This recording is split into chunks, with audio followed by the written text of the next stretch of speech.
1996년 5월 10일 오후 1시 에베레스트산 해발 27,600피트 롭 홀은 시계를 확인한다.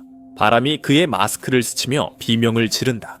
시속 50마일의 바람의 고글은 얼음으로 덮여 있다. 산소 마스크로 숨 쉴 때마다 빨대로 공기를 마시는 느낌이다. 그의 머리 위 50피트에서 한 고객이 여전히 정상으로 매우 느리게 오르고 있다. 위험할 정도다. 롭은 다시 시계를 본다.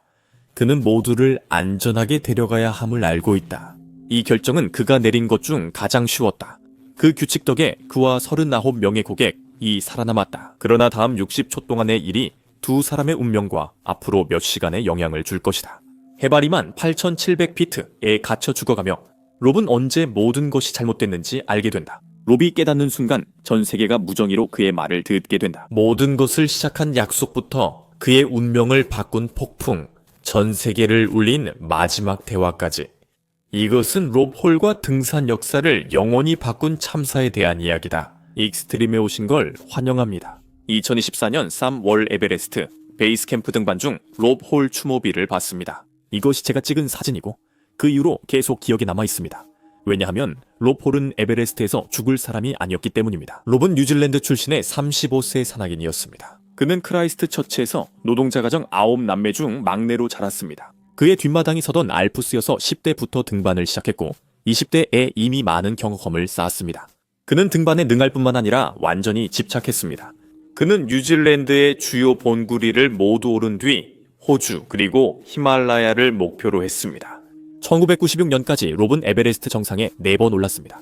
이는 거의 모든 셰르파가 아닌 등반가들보다 많은 기록이 안 기록입니다. 그 시점에서 그는 단 7개월 만에 모든 대륙의 최고봉을 등정했습니다. 그는 뛰어난 등반가였지만 롭을 특별하게 만든 건 다른 이들에게 안전한 등반법을 가르칠 수 있었다는 점이었습니다. 1990년대 초 롭은 어드벤처 컨설턴츠를 설립해 일반인을 에베레스트로 안내했습니다. 그리고 제가 말한 건 엘리트 등반가가 아니라 꿈을 가진 평범한 사람들이었습니다. 이들은 6만 5천 달러를 쓸 수 있었고 이는 다른 가이드의 2배였습니다. 하지만 롭은 누구도 주지 못한 안전함을 줬습니다. 1990년부터 1995년까지 그는 39명의 고객을 에베레스트 정상까지 안내했고 아무런 사고치기 없이 모두 무사히 돌아왔습니다. 39명 사망자는 단 한 명도 없었습니다. 그의 비결은 단 하나의 규칙이었습니다. 만약 당신이 이른 오후, 대략 오후 1시까지 정상에 오르지 못했다면 당신은 돌아서야 했습니다. 롭은 항상 고객들에게 결단력만 있으면 누구나 이 산을 오를 수 있다. 중요한 건 살아서 내려오는 것이라고 말했습니다. 하지만 1996년 5월 9일 롭은 에베레스트 베이스 캠프에 있는 자신의 텐트 밖에 서서 산을 바라보고 있었습니다. 정상 등반을 시도하기 전날 밤이었고 롭은 뭔가 설명할 수 없는 직감 같은 것을 느꼈습니다. 어쩌면 에베레스트가 그에게 무언가를 말해주고 있는 것 같았습니다. 올해는 예년과 다를 것 같았고 그렇게 느낀 이유도 많았습니다. 첫째, 그들이 받은 일기예보가 나빴습니다. 보고서에 따르면 거대한 폭풍이 오고 있다고 합니다. 폭풍은 5월 11일 정상 등정 다음 날에 올 예정입니다. 그 폭풍은 매우 거세서 산에서 사람을 가둘 정도였습니다. 둘째, 1996년 시즌은 완전히 엉망이었습니다. 이 해는 여러 등반 회사와 함께 상업적으로 에베레스트에 오르는 특별한 해였습니다. 경험 많은 가이드와 큰 돈을 내고 꿈을 이루려는 고객들이 준비되어 있었습니다. 하지만 5월 이 대자 상황이 추악해졌고 다른 원정대 팀들이 몇 주간 베이스 캠프에서 다퉜습니다. 로프 설치, 정상 등반 순서, 각자의 셰르파 역할을 두고 격렬한 언쟁이 있었습니다. 아무도 제대로 다루지 않는 영역 다툼의 긴장감과 특히 인파 문제로 그는 정말 걱정했을 것입니다. 수주간 악천후와 폭풍으로 산이 완전히 닫혀 있었고 아직 누구도 에베레스트 정상 등정에 성공하지 못했습니다. 드디어 날씨가 좋아졌고 5월 10일은 등반하기에 맑아 보입니다. 수주 동안 베이스 캠프에서 기다리던 모든 원정대가 같은 날에 오르기로 결정합니다. 33명의 등반가 모두 5월 10일 정상 등정을 시도한 것입니다. 이제 만약 여러분이 산을 오르지 않는다면 그게 별일 아닌 것처럼 들릴 수도 있습니다. 에베레스트는 매우 크지만 33명은 적은 숫자이며 등반로는 기본적으로 한 줄로 걷는 오솔길입니다. 대부분의 구간에서요. 힐러리 스텝처럼 기술적으로 매우 어려운 12m 가까운 수직 암벽에서는 한 번에 한 명만 오를 수 있습니다. 서두를 수 없고 그냥 자신의 차례를 기다려야 합니다. 롭은 이걸 5번이나 해봤죠. 그는 그 루트에 33명이 있어 해발 8,500m에서 큰 지연과 교통체증이 생길 걸 알고 있었습니다.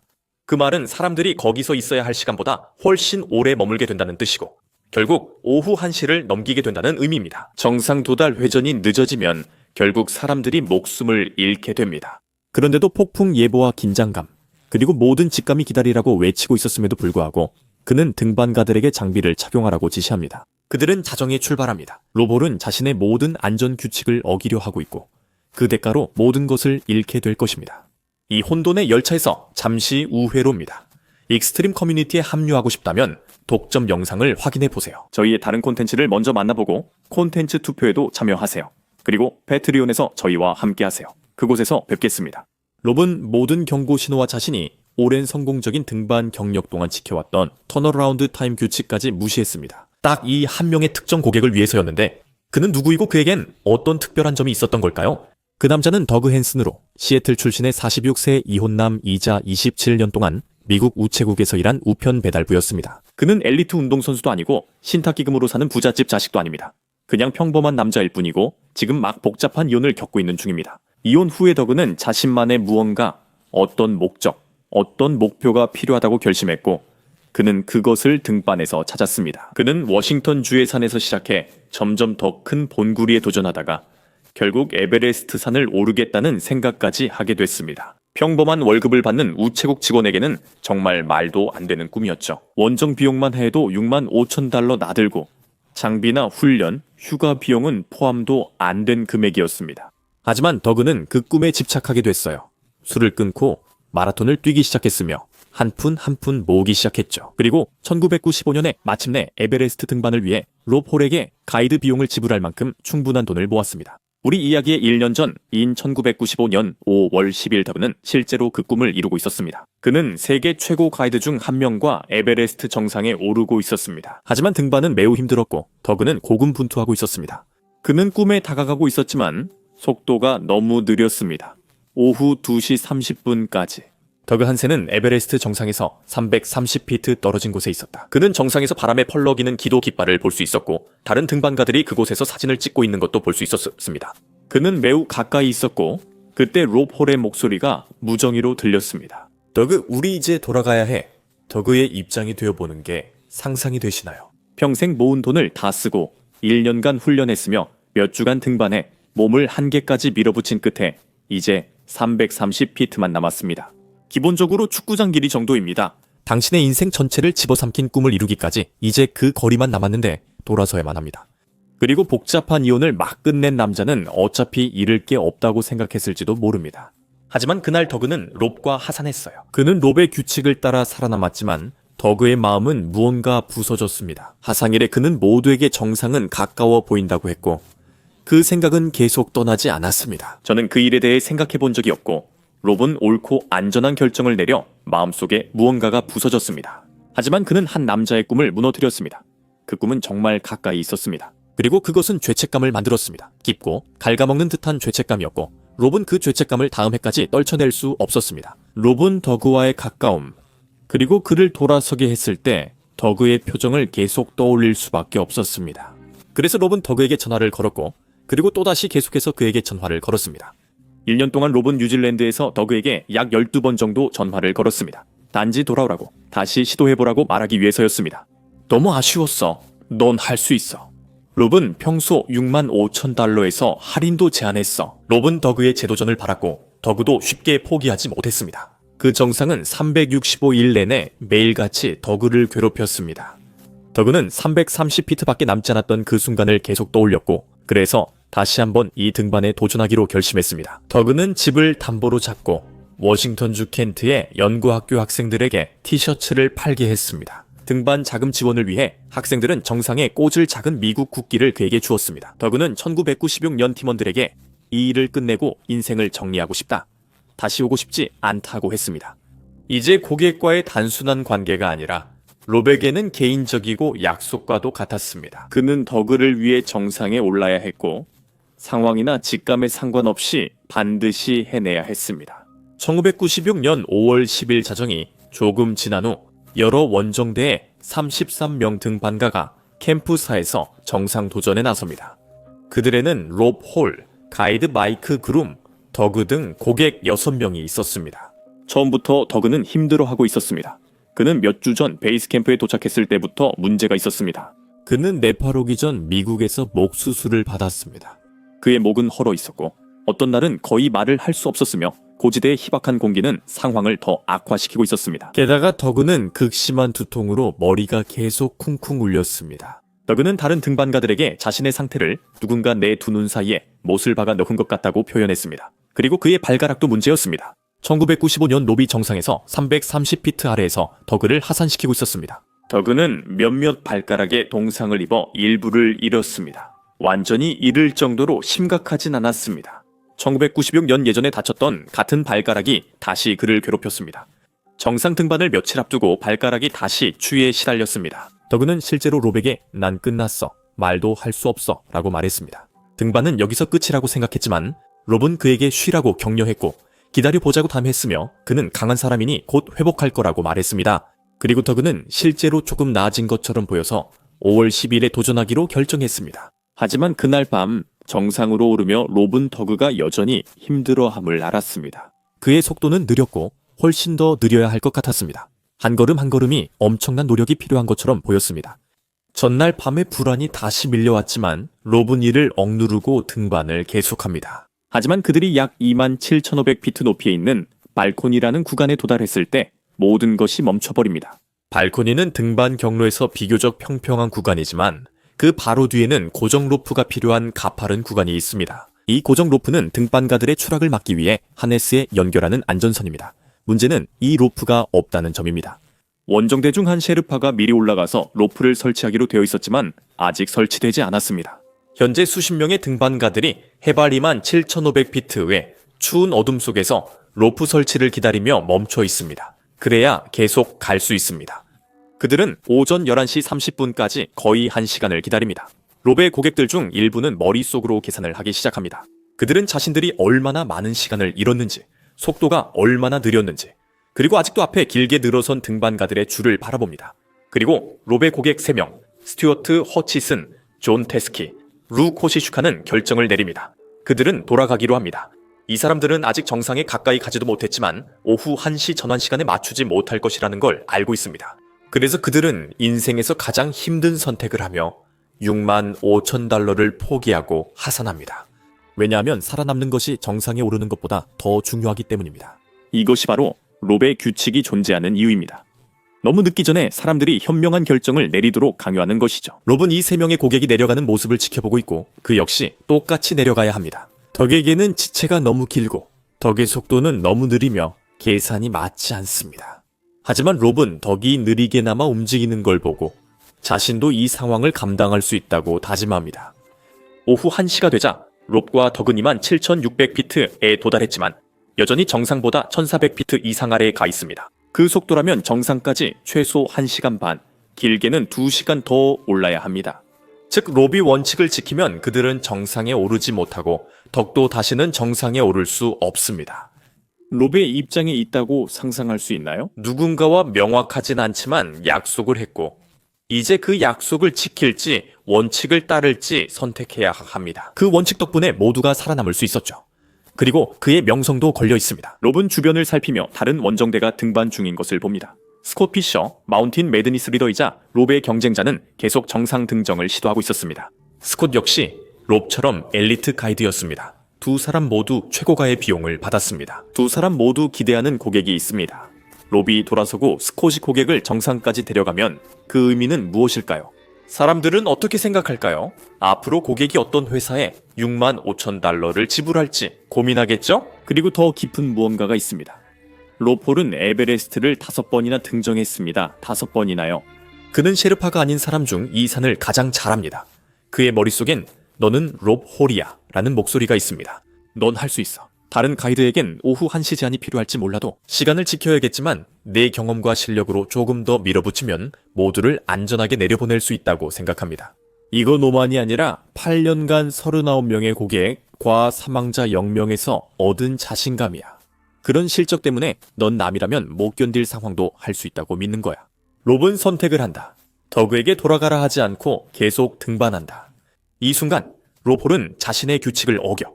그 규칙은 39명의 생명을 지켜왔고 그의 경력을 정의해왔지.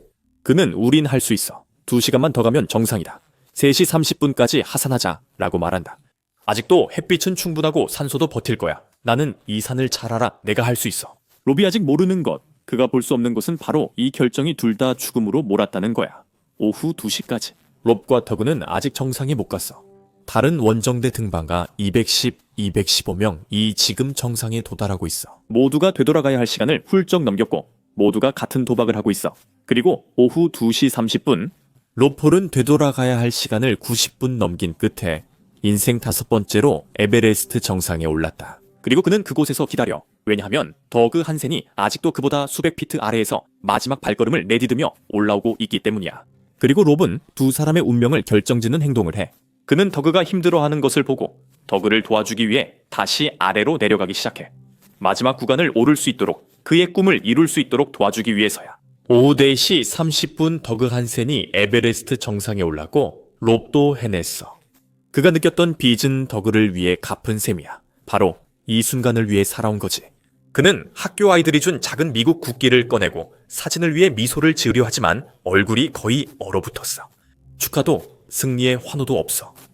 그저 세상 꼭대기에 선 2명의 지친 남자가 있을 뿐이야. 이미 어딘가에서 그들이 공영에 처했다는 걸 알고 있지. 왜 그런지 말해줄게. 네가 등산을 안 하면 몇 시간 늦어도 괜찮지 라고 생각할 수 있어. 에베레스트에서는 5월의 해가 오후 6시쯤 진다. 그러면 그들에게 남은 햇빛은 약 90분 뿐이야. 이제 정상에서 캠프사, 즉 피난처와 텐트, 안전한 곳으로 가야 해. 최소 5시간 내려가야 해. 즉 그들은 최소 2-3시간 동안 완전히 어두운 상태에서 하산해야 한다는 뜻이야. 데스존에서 말이지. 그곳은 기온이 영하 40도까지 내려가고 산소가 부족해 뇌가 잘 작동하지 않아. 산소 얘기가 나와서 말인데 두 남자의 산소통은 거의 다 떨어졌고 16시간 넘게 등반 중이야. 산소는 무한하지 않으니까. 롭홀, 8년 동안 되돌아갈 시간을 강조해온 가이드이자 그 규칙을 지켜서 39명의 생명을 구한 가이드. 이제 롭홀 자신과 더그를 거의 수학적으로 생존이 불가능한 상황에 놓이게 한 거야. 그들은 오후 4시 45분쯤 하산을 시작했다. 롭홀은 바람이 점점 세지는 게 아니라 아주 빠르게 강해지고 있다는 걸 알아차려. 아까까지 이웃 본구리 위에 있던 구름들이 이제 에베레스트로 엄청난 속도로 몰려오고 있었어. 지금은 더 어둡고 커졌으며 믿을 수 없을 만큼 빠르게 움직였지. 5월 10일 오후 5시 바람이 시속 100마일이 넘는 속도로 울부짖으며 몰아치기 시작하고 기온은 영하 40도까지 떨어져. 롭 주위 그리고 모두의 주위에서 에베레스트 정상에서 3000피트 위는 두꺼운 눈과 얼음으로 가득해 어느 방향으로도 몇 피트밖에 볼 수 없어. 완전히 하얘서 안 보여. 이건 한 가지를 의미했어. 5월 11일로 예보됐던 거대한 폭풍이 무려 하루나 일찍 도착했다는 거야. 잠깐만 롭이 된다고 상상해봐. 해발 29,000피트의 산소도 거의 없고 고객은 거의 못 움직이고 있어. 어둠이 내리고 피하려던 폭풍이 결국 너를 세계 꼭대기에 가뒀어. 다른 사람들은 포기했을지 몰라도 너는 롭홀이고 위기를 겪었으며 에베레스트를 5번 등정하고 39명을 안전하게 집으로 이끌었어. 넌 늘 해결책을 찾아. 그래서 롭과 더그는 하산하고 더그가 롭을 따른다. 그들은 베가웃 속을 지나가. 바람이 맹렬하게 울부짖으며 그들을 산에서 날려버리려 해. 하지만 롭은 이 경로로 여러 번 하산한 적이 있어. 그는 어디에 발을 디뎌야 하고 어디에 로프를 걸어야 하는지 알고 있었어. 필요하다면 눈을 감고도 할 수 있었을 거야. 두 등반가는 정상에서 약 100피트 내려가 힐러리 스텝에 도착했어. 힐러리 스텝은 거의 수직인 40피트 높이 암벽으로 고정 로프에 클립을 걸고 조심히 내려가야 해. 좋은 조건에서는 아마 10분 정도밖에 걸리지 않지만 지금은 그런 좋은 조건이 아니었어. 롭은 로프에 클립을 걸고 손발로 홀드를 찾으며 내려가기 시작했어. 그는 바닥에서 위를 올려다보며 더그를 기다렸지만 더그는 계단 꼭대기에 서 있기만 했다. 움직이지 않고 그냥 약간 흔들리고 있었어. 시속 100마일의 바람 속에서. 롭이 위로 외쳤다. 더그, 클립 걸고 내려와. 그러나 더그는 반응 없이 움직이지 않았다. 이 순간 롭의 마음에 변화가 일고 이해의 틈이 생겼다. 더그는 망설이거나 무서워서가 아니라 움직일 수 없는 거야. 그의 몸이 반응하지 않는 거야. 그래서 롭은 다시 힐러리 스텝을 올라가기 시작해. 중력과 피로 그리고 폭풍과 싸우면서 말이야. 그는 더그에게 다가가 얼음 낀 고글 너머로 그의 얼굴을 본다. 그의 눈은 거의 초점을 잃었고 산소 마스크는 비어 있어. 이때 롭은 더그가 망설이고 있는 게 아니라는 걸 이해하게 돼. 그의 몸은 데스존에서 16시간을 보낸 후 완전히 멈춰버렸고 그의 뇌는 더 이상 근육의 신호를 보낼 수 없어. 그는 의식이 있고 서 있긴 하지만 자신의 몸을 원하는 대로 움직일 수 없어. 롭은 그를 도우려고 하고 함께 내려갈 수 있도록 그의 손을 밧줄로 이끌려고 하지만 더그의 손가락은 잡으려 하지 않아. 손가락이 밧줄에서 미끄러져. 롭이 다시 해도 결과는 같아. 오후 5시 30분에도 마찬가지야. 롭은 베이스 캠프로 무전을 보내며 목소리가 긴장되고 절박해졌다. 더그는 산소가 떨어져 너무 약해졌고 새 산소 없이는 힐러리 스텝을 내려올 수 없어. 이 상황을 더 비극적으로 만드는 건 롭 홀이 더그를 혼자 두고 떠날 수 없다는 점이야. 그가 안 하겠다는 게 아니라 심리적으로 정말 할 수 없어. 그의 모든 정체성, 그를 롭 홀로 만드는 모든 것이 그 위에 세워져 있어. 나는 사람을 버리지 않아. 그 말은 더그가 내려갈 수 없으면 롭도 내려가지 않는다는 뜻이야. 39명을 구한 가이드는 이제 자신이 갇혔음을 깨달았어.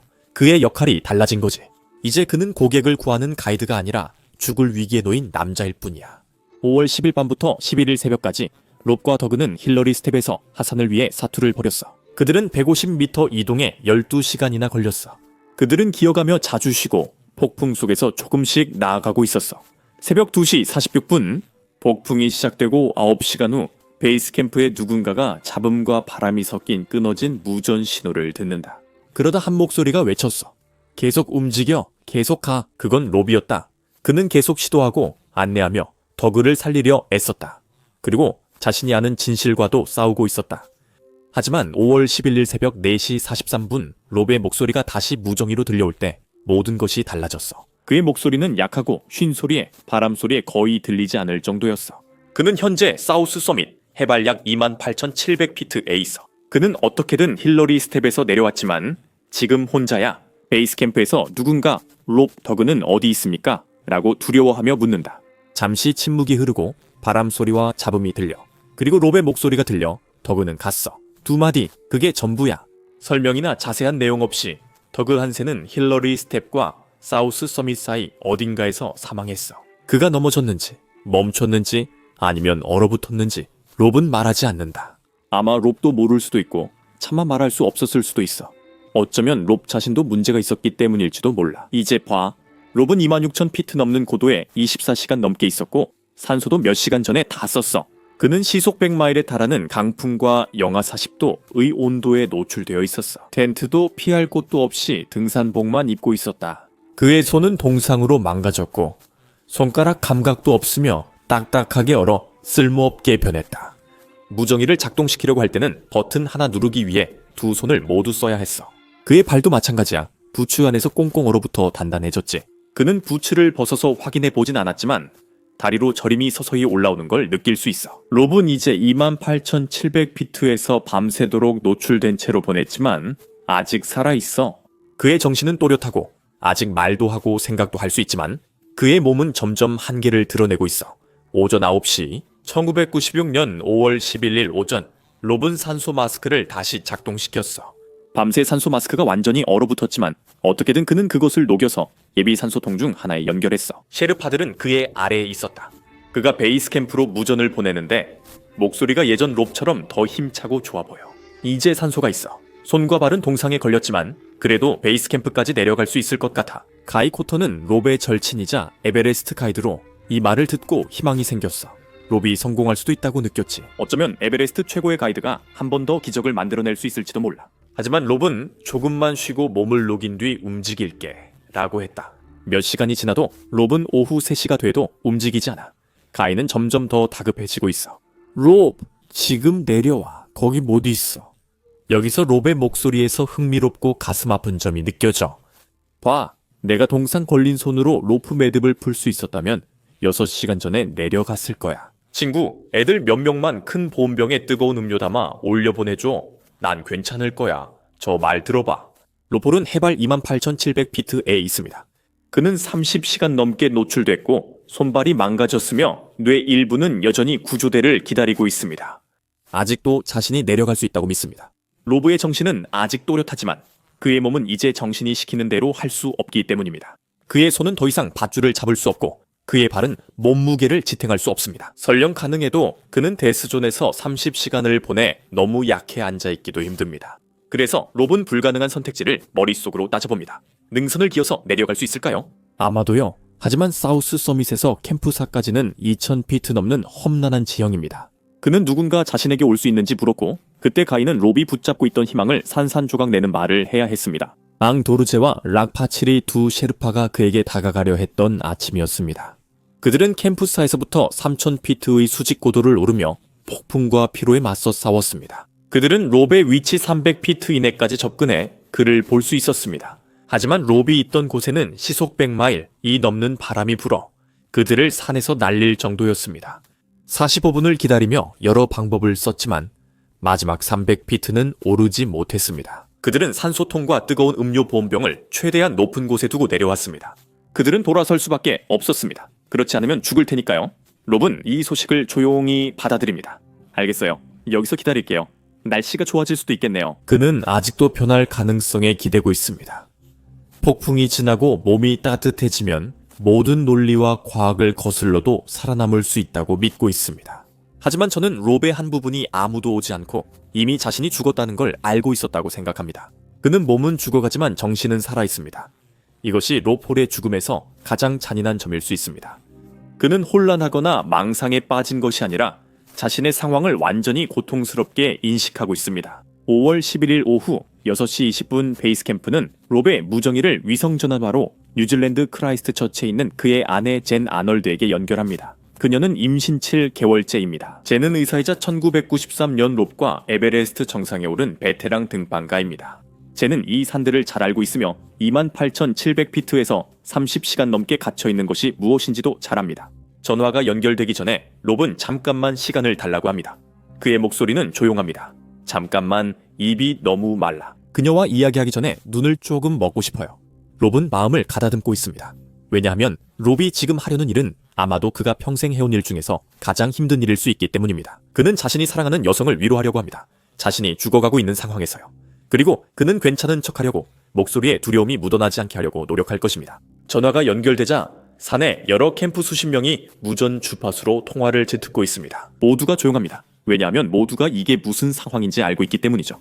이건 마지막 인사입니다. 롭이 먼저 말합니다. 그의 목소리는 차분하고 다정하게 들립니다. 여보, 안녕.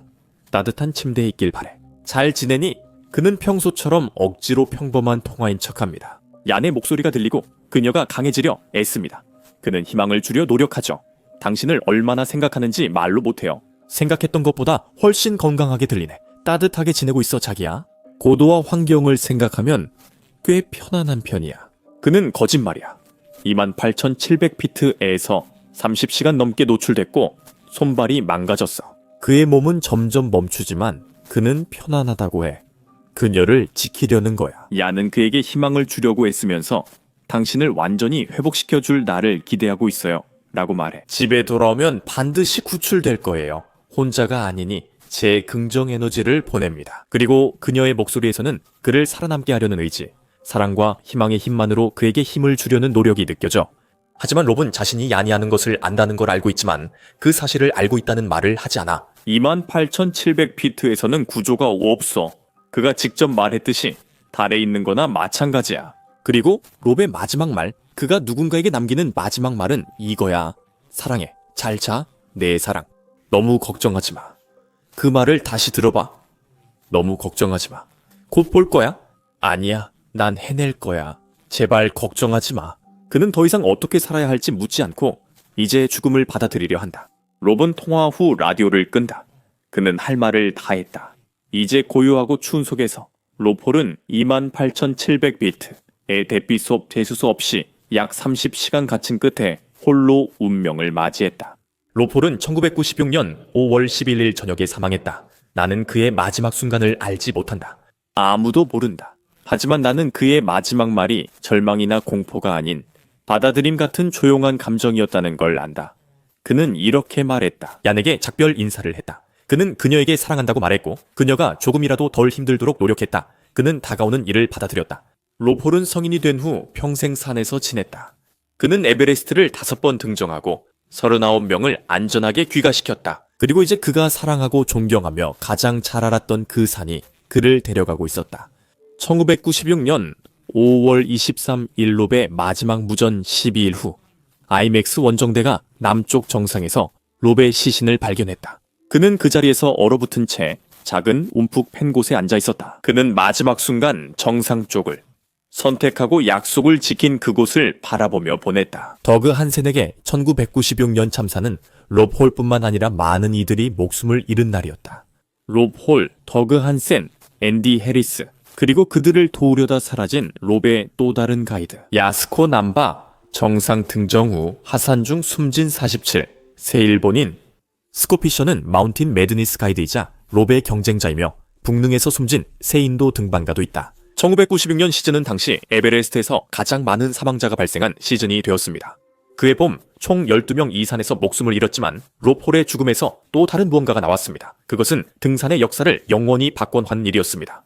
1996년 5월 이후 오후 2시 회구는 절대 타협할 수 없는 규칙이 되었습니다. 이 규칙을 지키지 않는 회사는 오래가지 못합니다. 이제는 사실상 법과 같습니다. 모든 원정대에게 기상 예보가 의무화되었습니다. 고객 심사가 훨씬 더 엄격해졌고 통신 시스템이 개선되었으며 산소 사용 규정도 강화되었습니다. 로프 설치 작업이 원정대들 사이에서 조율되어 롭과 더그가 소중한 시간을 잃게 만든 지연을 방지하게 되었습니다. 기술 변화화와 보다 더 중요한 건 문화적 변화화였습니다. 성공 기준이 정상 등정에서 안전한 귀환으로 바뀌었습니다. 롭의 말대로 이 언덕을 오르는 건 아무 멍청이나 할 수 있어. 진짜 중요한 건 내려오는 거지. 살아 돌아오기가 업계 전체의 신조가 되었습니다. 2024년 3월 에베레스트 베이스 캠프 등반 중 롭 홀 추모비를 보았습니다. 그곳에 서서 산을 올려다보며 무언가를 깨달았습니다. 이 이야기는 잘못된 판단이나 규칙 위반이 아니라 충성과 약속, 정체성이 요구할 때 치르는 덱에 관한 것입니다. 살아남기 위한 유일한 방법이 그들을 두고 떠나는 것일지라도 사람들을 뒤에 남겨두지 않는 그런 사람이 되십시오. 롭 홀은 실수를 해서 죽은 것이 아니라 약속을 지켰기 때문에 죽었습니다. 그것이 그에게 모든 것을 빼앗았지만 동시에 책임의 무게를 보여주었습니다. 시청해주셔서 감사합니다. 다음 영상에서 뵙겠습니다. 당당하게 용감하게 사세요.